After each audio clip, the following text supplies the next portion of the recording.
Hello there. Thank you for coming by today, PosterCentral.com's video blog. I'm Pete Howard, and wow, what a British Invasion concert poster this is from 1966, huh? The Animals. Oh my goodness. Wow, look at this. This is just a lovely jumbo 22 by 28 inch cardboard window card made by Globe Posters out of Baltimore. And the headliners, of course, are the Animals. Look at that, with a picture and song titles and all kinds of great words. This is really a sweet poster. Now, of course, the Animals didn't have quite the chart dominance of the Rolling Stones or the Beatles or the Dave Clark Five, but boy, were they ever influential with their records, which still resonate strongly on radio today. But I think the best testimonial to the Animals' staying power and the magic of their original music came with Bruce Springsteen, the boss, who gave the keynote speech at the 2012 South by Southwest Music Conference in Austin, Texas. And so Springsteen, he just gave a breathtaking tribute to this band, my goodness. He was going on about the influences on his life, everybody from Hank Williams to Public Enemy and stuff like that, right? And then he says, quote, "But for me, it was the Animals," end of quote. Oh my goodness. And Bruce took his acoustic guitar then and played a few chords of "We Gotta Get Out of This Place." And then Bruce said, quote, "That's every song I've ever written. I'm not kidding. That's Born to Run and Born in the USA," end of quote. You can't get stronger than that. That's just amazing from the boss. And then Bruce demonstrated on his acoustic guitar. He played a few bars of "Don't Let Me Be Misunderstood" and segued right into "Badlands," the all-important opening track from his all-important fourth album in 1978. And what's great is that both those songs that Bruce cited and that you and I know and love are on this poster underneath the Animals' name, which is just wonderful. But of course, between the Animals' name and those two killer songs, "We Gotta Get Out of This Place" and "Don't Let Me Be Misunderstood," is "House of the Rising Sun." And who doesn't know that seminal, killer, powerful record, a #1 hit for the Animals in the summer of 1964, #1 for like 3 weeks. So that's just 3 really powerful songs on this poster below the Animals' name, something that I just love with an old concert poster. And then the 4th song given in the biggest print, because it's their current record, is "Inside Looking Out," which just kind of barely squeaked into the top 40. Not an important record, you can say with hindsight. And then the wording above the Animals' name is just so nice and so special, you gotta love it. "From England and Ed Sullivan's TV show." What more could a baby boomer American a baby boomer American want than that? And then below that it says, as you can see, England's #1 authentic rhythm and blues group. Well, if this had been a couple of years earlier, I could see the Rolling Stones wanting that title, but the Stones by 66 had turned into pop and rock songwriters with Satisfaction and things like that, Painted Black, so maybe only in 66 them with Van Morrison would give the Animals a run for that title. Now this is the spring of 66. Of course, in the summertime, the band expanded their name and added lead singer Eric Burdon's name to become Eric Burdon and the Animals. He's the middle one in their photograph, of course, and they'd have more hits with that longer name, like "Help Me Girl," "When I Was Young," and "Monterey."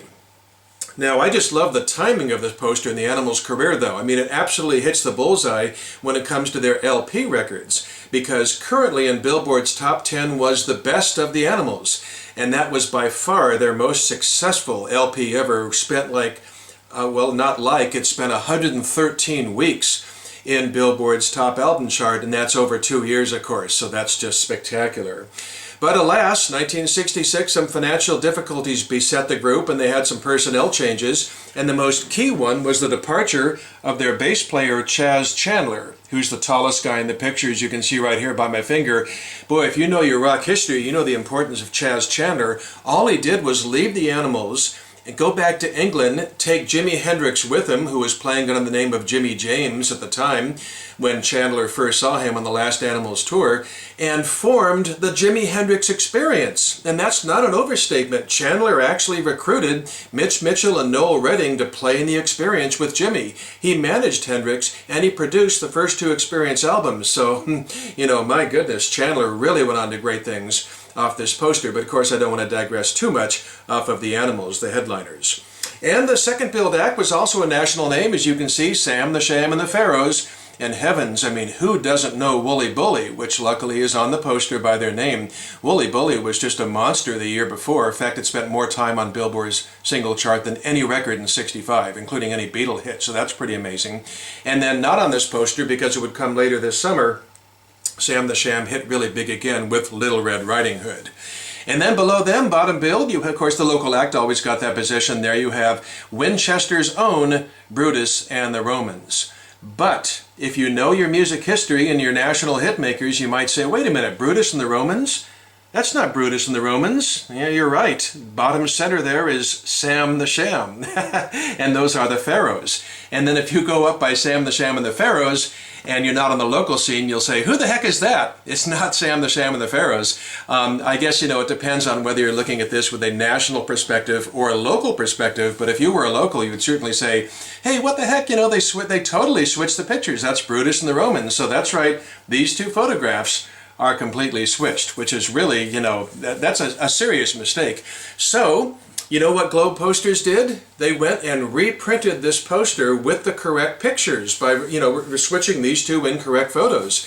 They actually did that. They went back and printed it before the show. It's a legitimate second printing, and that poster with the correct photos was posted all over town to sell tickets before the show. And I have a copy, yep, of that poster.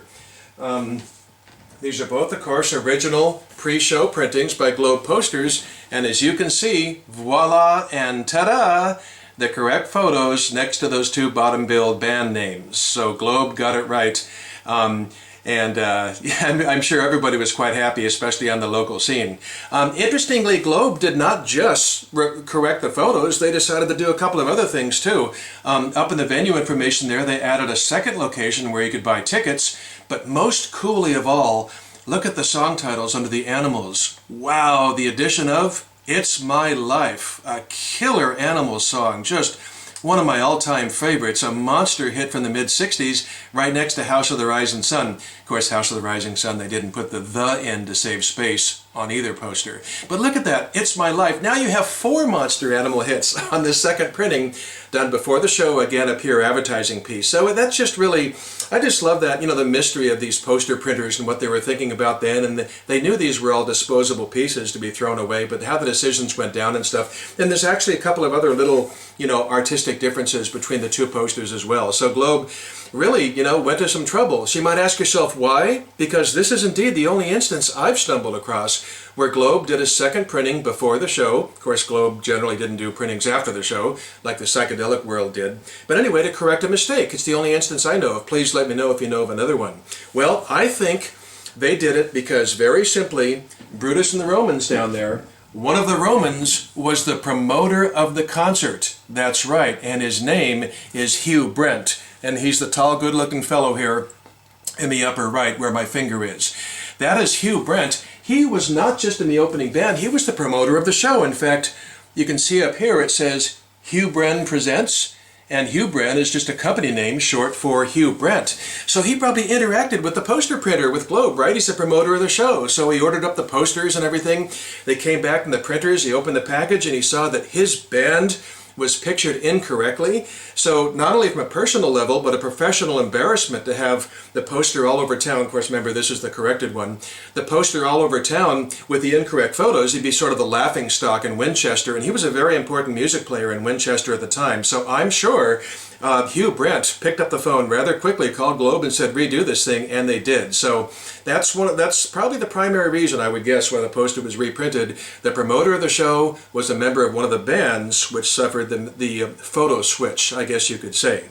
Now, Hugh Brent is remembered fondly by locals. He was just the guy in Winchester, Virginia back in the mid-'60s, and unfortunately it does have a tragic ending. He was killed in a car crash in the 1960s, so that's really sad. So that sort of makes me want, out of compassion, to just sort of like, you know, dedicate maybe this video or something to Hugh Brent and his offspring and so forth, his survivors, and just say that I'm sure you're missed locally, Hugh Brent, and thanks for putting on 3 great shows. He actually did The Kingsmen before this and The Young Rascals after this, and for creating great posters as well, so I'm sure you're missed locally. So that's it for the Animals. Thanks a lot for stopping by. Take care and have a nice day. Bye-bye.